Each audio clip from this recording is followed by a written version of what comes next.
Christians are being persecuted in many places around the world, but no place is more dangerous for Christians than Nigeria. According to Open Doors, an international nonprofit that tracks the persecution of Christians, 3,490 Nigerian Christians were killed in faith-related incidents in their most recent annual reporting period. That was 72% of all such killings of Christians worldwide. I'm David Cohen, president of the Common Bond Alliance, and I'm speaking today with a member of our board of advisors, a Nigerian Christian who has been a courageous advocate for his people. Emmanuel Ogebe is an international human rights lawyer and a Nigeria pro-democracy advocate.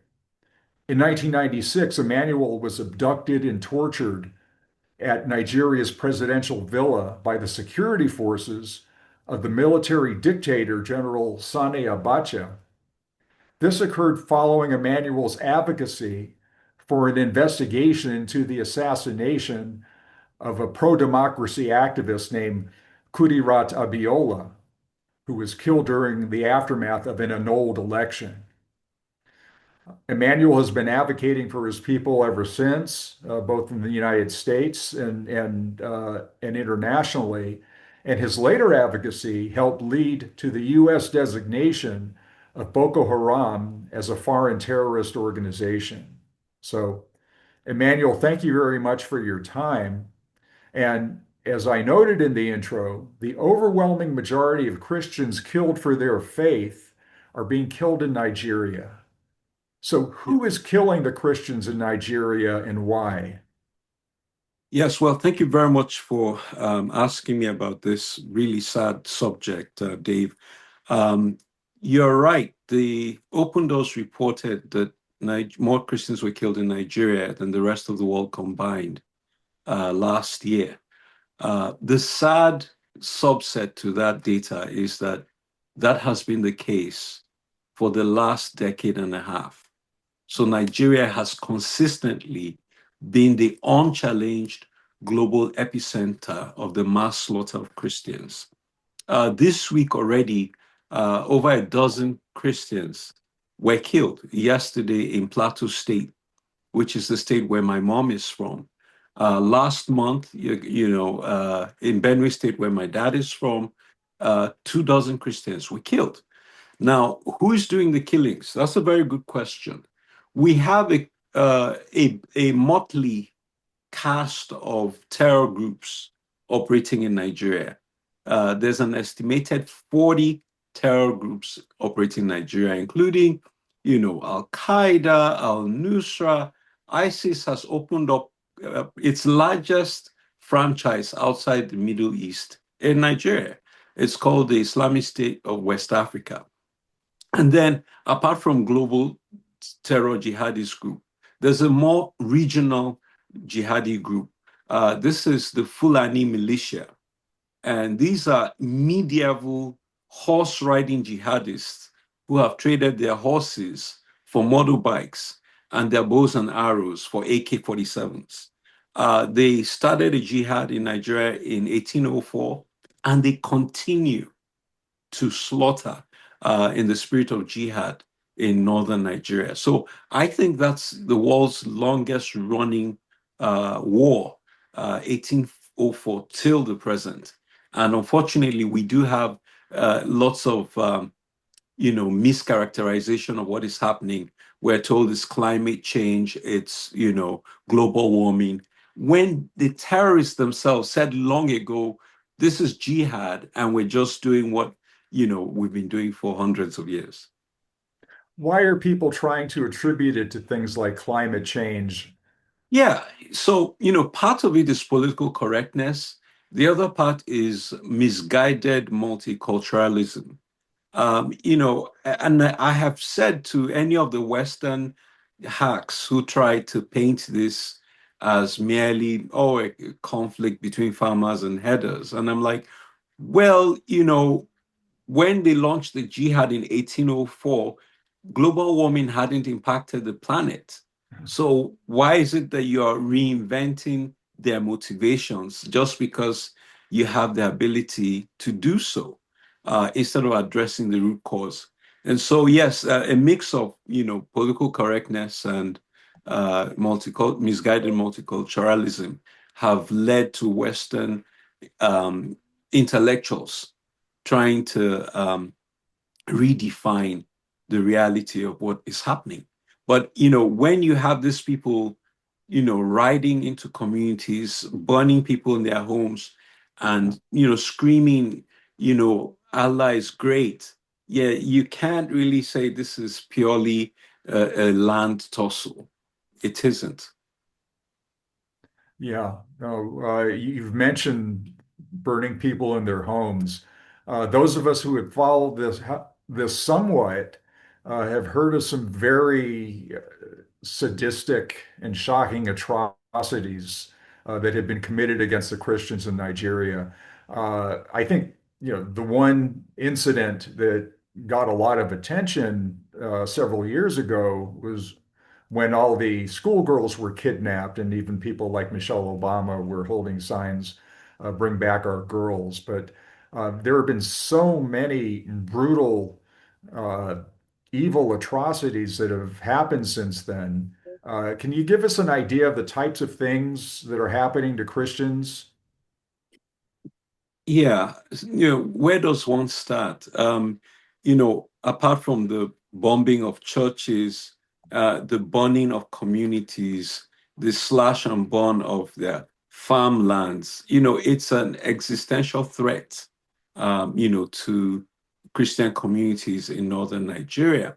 But then there's also another insidious element, which is the kidnappings.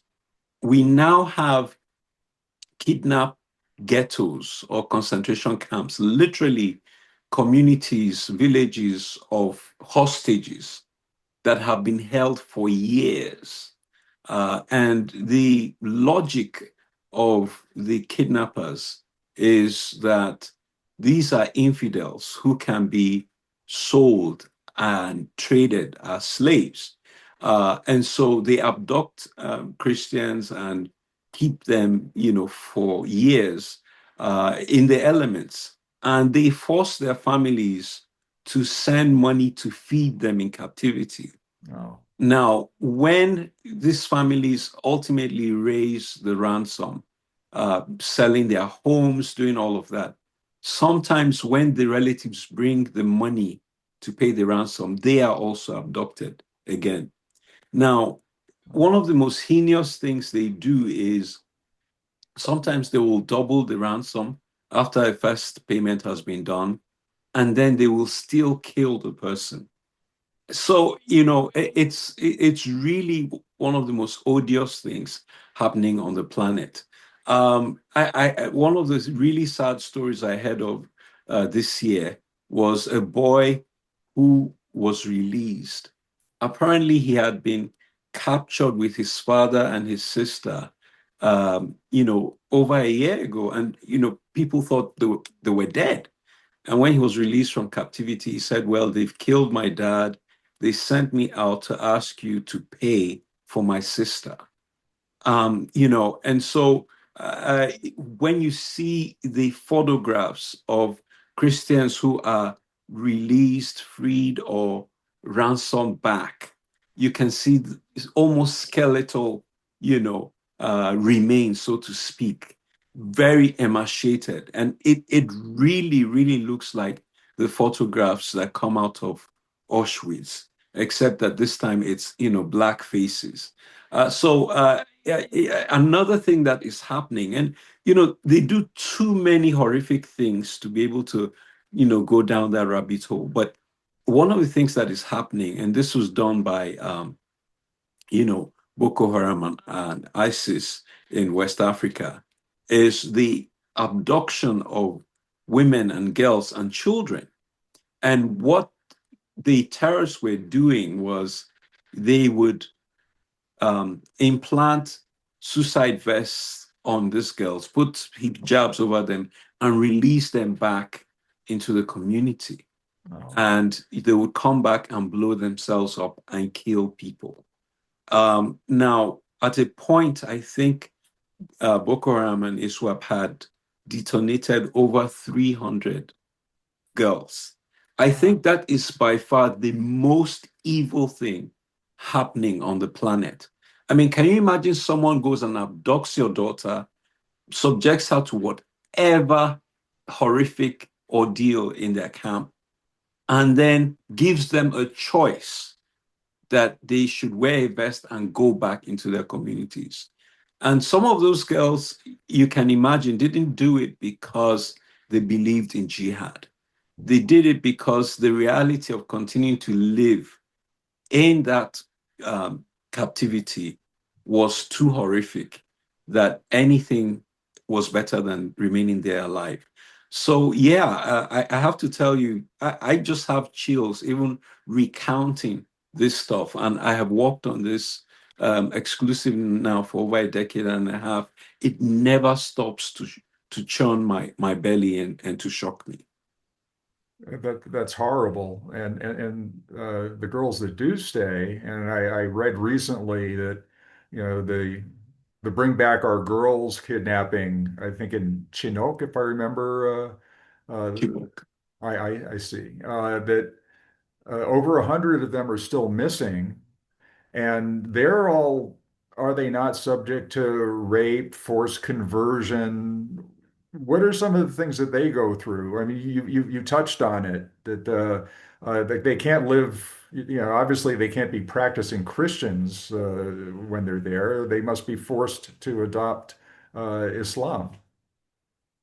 Yes, so that happens, and I spoke with one of the girls who was fortunate to be ransomed back for millions of euros some years ago.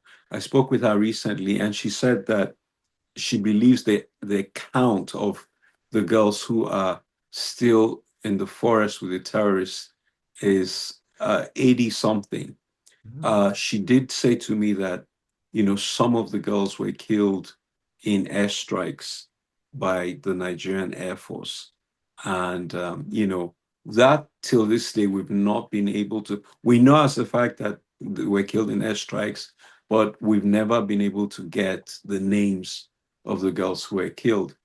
Some of the girls who came back, obviously, don't want to be the bearers of bad news to the parents of the girls who have died. So the parents are living in a very awkward space where, the government, intelligence officers, at a point, I had the names of, I think, five of the girls who had been killed. And we just could not bring ourselves to tell the families that, this is the information we have. So, but, going specifically to the conditions, I think one of the glaring examples of what happens to these Christian girls who are taken is what happened to Leah Sharibu, who is undoubtedly the most prominent girl captive of Boko Haram, and as a point was considered the world's youngest prisoner of conscience. The U.S. Commission on International Religious Freedom has designated her as a prisoner of conscience. And Leah Sharibu was abducted from her school at 14 with 100 other students. And when they found out that the girls were mostly Muslims, they released them after a month. They asked Leah to renounce her faith in Christ and she could get on the bus and go back home. And she said no. And Leah has been held since February 2018 till this year. So for Wow. 8 years now, she's been captive. She was taken at 14. Leah now has 4 children. Wow. She's been serially married. She's had 3 husbands in Boko Haram's camp. Was subjected to a lot of abuse, and her location has been changed multiple times so that she can't be rescued. And we have seen, fellow Christian women who were prisoners in camps with her, and they underwent unbelievable abuse as well. Christian women who insist on remaining Christians are made sex slaves. And if you convert, you're married off. And so whatever you do, you will be abused, whether it's a forced marriage or if you're kept as a concubine, because you refuse to become a Christian. Well, Sorry, if you refuse to become a Muslim. yes, yes, of course. Mhm. Um, what is the Nigerian government doing? Is it doing enough? Is it powerless in the face of all these forces? Or does it have the right intent? What is your opinion on that? Okay, so the Boko Haram terrorism, for one, has been going on for 23 years. Um, Boko Haram actually was deeply influenced by Al Qaeda and the Taliban. Um, just to give you some context, when US troops invaded Afghanistan, they found Nigerian jihadists fighting alongside bin Laden's goons. They found them along with the American Taliban, John Lind Walker. Remember that? Now, they made, I believe, a tactical blunder. They assumed that the Africans were small fry. And so when they were sorting out prisoners to send to Gitmo, none of them made it to Gitmo. It was a catch and release. And the next thing you know, they're back in Nigeria, uh, sowing global jihadi seeds there. And so from then till now, you can imagine it's almost a quarter of a century of terrorism in Nigeria. That tells you that the government, hasn't been able to get a handle on it or isn't willing to get a handle on it. Various governments have had various motives, but one of the most horrifying things now is that a governor who was in charge of the state where the 276 Chibok girls was abducted, who let it happen despite warnings from the federal government that he should not allow the girls to take their exams in that school. That guy is not in prison right now. He is vice president of Nigeria. And so he's been rewarded for his incompetence with the second highest office in the land.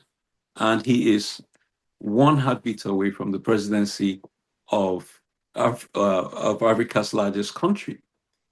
So a lot of people do not have their eye on that situation, which means potentially if Nigeria's frail president, who has traveled abroad multiple times for covert, medical attention, if anything happens to him, we will have potentially a Boko Haram supporter at the realm of affairs in Nigeria. And this is really a very worrying scenario.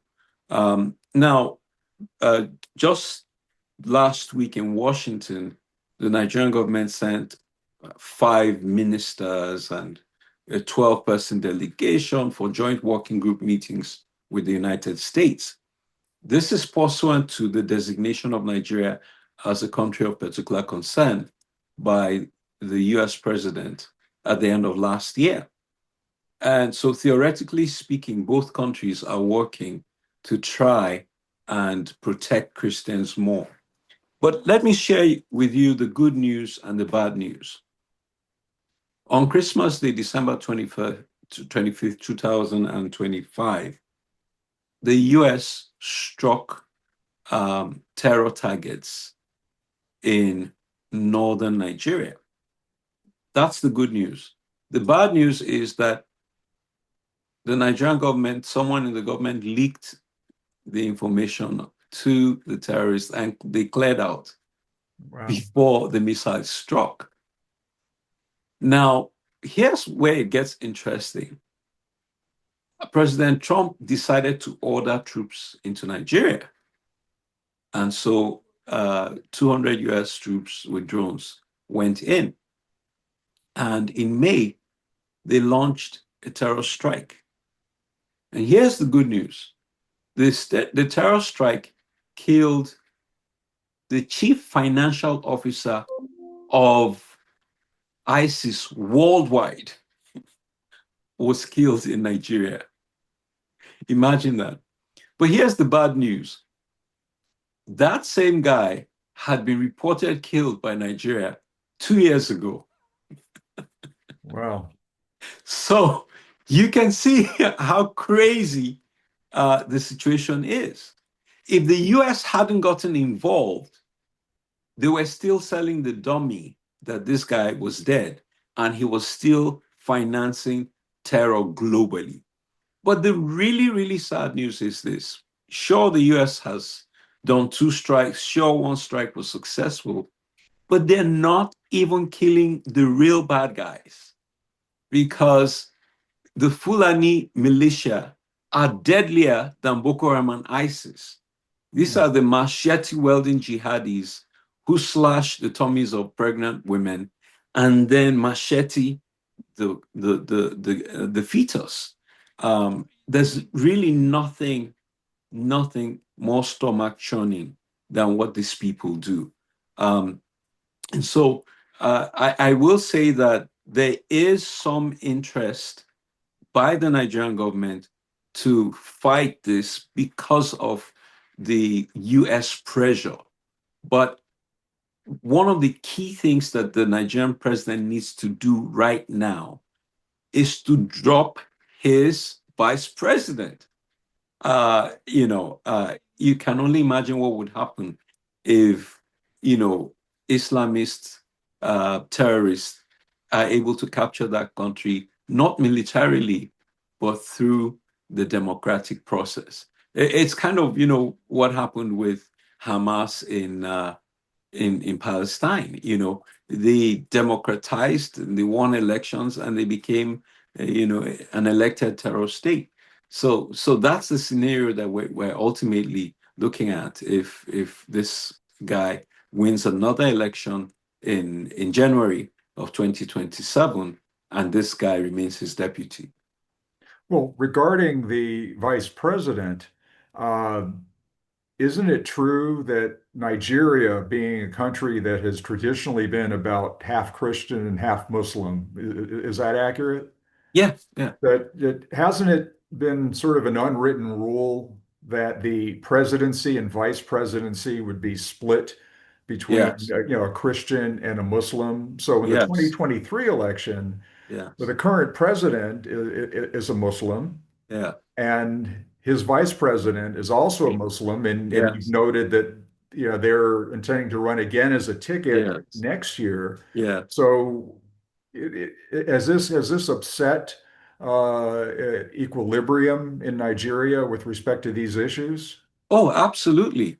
Under the previous president, he had a Christian vice president, but his entire security chiefs were all, Muslims. And the US was upset with that legitimately, as well as, us Nigerian Christians. We were quite upset. And the point was like, if you're having a meeting of the security chiefs, who speaks up for Christians? There was no one. And it has gotten worse now because we have a situation where, the president is Muslim, the vice president is Muslim, the chief justice is Muslim. So you almost feel like that we have no representation. Now, here's where it gets particularly bizarre. Um, last week, a Muslim sheikh was addressing some rally, and he said, yes, we have a Muslim president and Muslim vice presidents. That shows that, we are the majority and we must dominate the Christians. And there were elected governors applauding this rabble rouser saying that they're dominating the Christians. This happened as Nigeria's delegation was in Washington saying how greatly they're looking after the Christians. So it is, a violation of the understanding that, both faiths should be respected and should be reflected in the governance structure of the country. And you can bet that the Muslim North would not accept a situation where you had a Christian president and a Christian vice president. It's absurd, the hypocrisy and the hubris that they have to force this on us, at this time. Yeah. Well, yeah, that's a very precarious situation. Yeah, Um, August 22nd, which is coming up as we tape this, yeah, is the United Nations International Day for Victims of Violence based on yeah, religion or belief. yeah, Uh, so obviously, this is a timely topic for that because the yeah, Christians of Nigeria are certainly the victims of violence based on their religious beliefs. yes. Has the UN been of any help to the Christians of Nigeria? That's a decent question. Incidentally, that day is the eve of my birthday. Uh, And, for someone who has worked on religious liberty and human rights, for the last 3 decades, I guess I will never have a birthday eve celebration because of that somber memorial. But last month, I guess in June, the UN Special Rapporteur on freedom of religion and belief was in Nigeria. And we anticipated our visit with excitement. We lined up victims to meet with her and her team and take evidence. I produced memos. I couldn't be in Nigeria because of a schedule conflict. We submitted. And after a 10-day visit to Nigeria, she concluded that there was no genocide. And and so the reasoning is we're trying to figure out, is it because she's Iranian, and so wanted to cover up for her, you know, people, so to speak, because Iran does have a very strong influence in Nigeria. It backs the Shiites of Nigeria. It funds and arms the Shiites in Nigeria.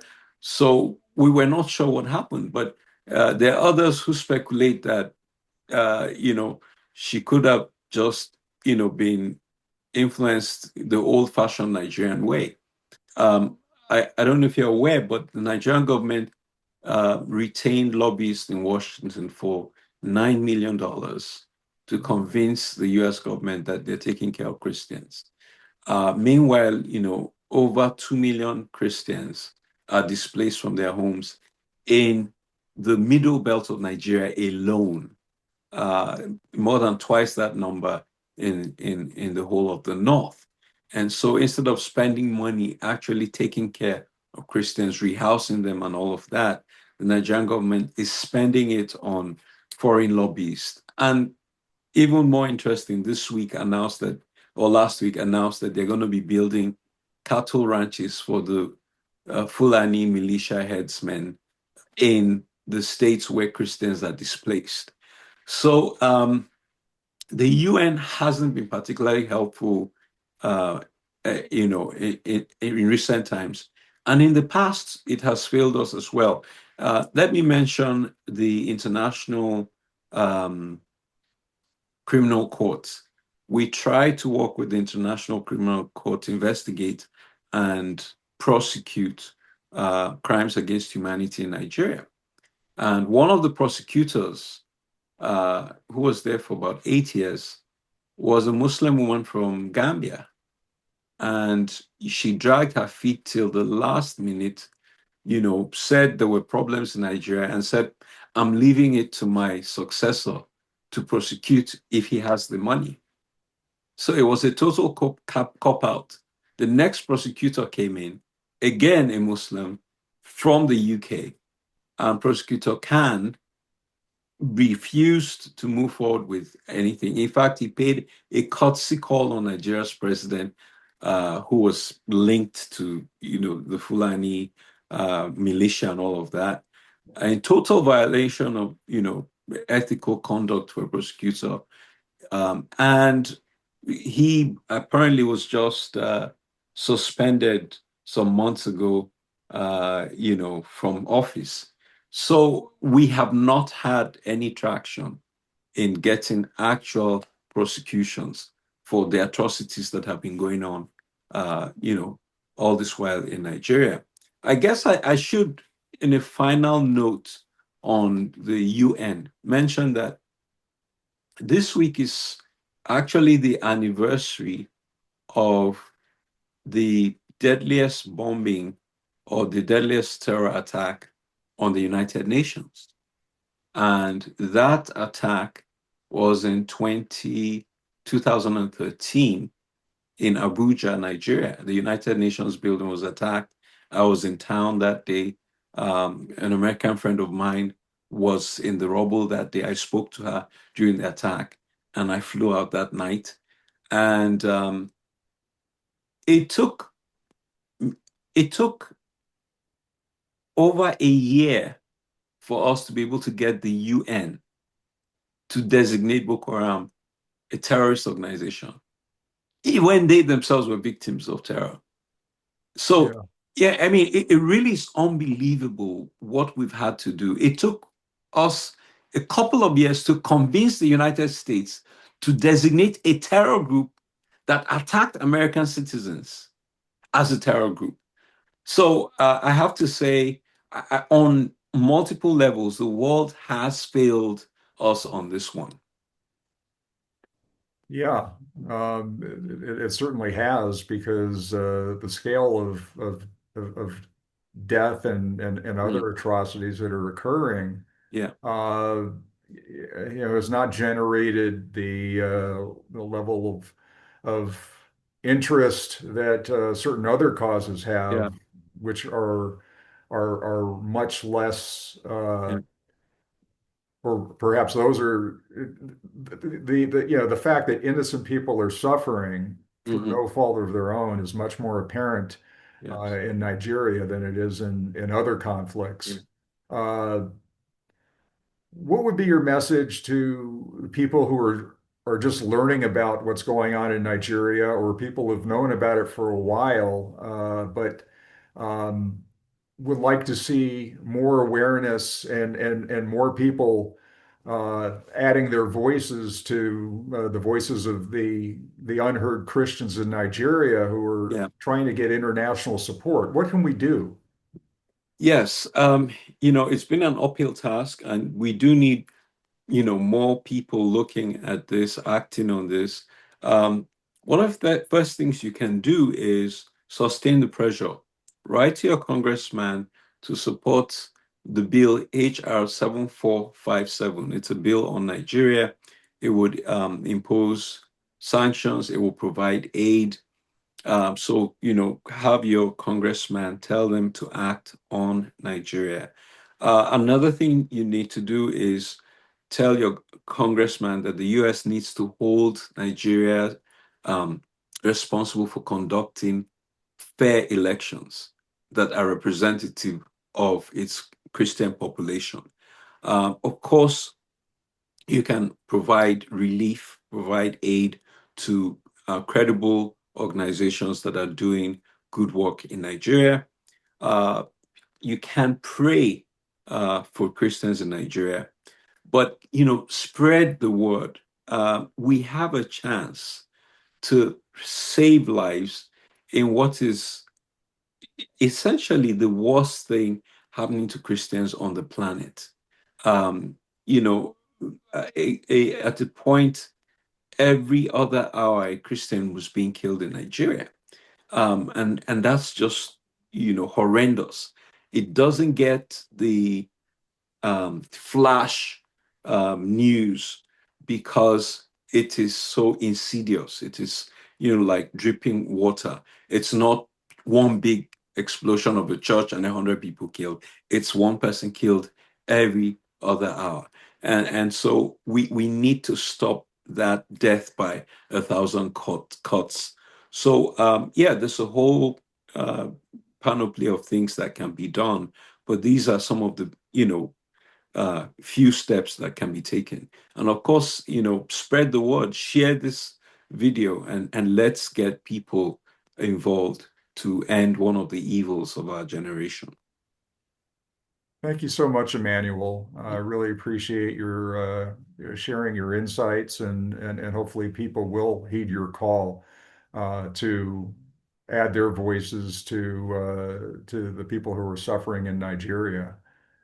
Yeah, and thank you very much, for caring and reaching out and, bringing people together to try and get the word out. If everyone does a little bit, we can. It's really possible to make this stop. I mean, I can tell you that, it was an uphill battle trying to get the US to designate Boko Haram as a foreign terrorist organization. And I was up against a former US ambassador and 20 American academics. And we won and we defeated them. So let's, look at this as a David and Goliath scenario. If everyone stands up and everyone does their bit, we can get this done. My fear right now is that, like I said, the US has come into the situation, but they're focused on ISIS and not on the Fulani militia who are doing the most of the killings. 80% of the killings between the first Christmas Day strike by the US and the end of April, 80% were related to the Fulani militia. And that's not being addressed right now. Only the 15% that is related to ISIS. Well, thank you so much, Emmanuel, and Yeah. we will try to spread the word.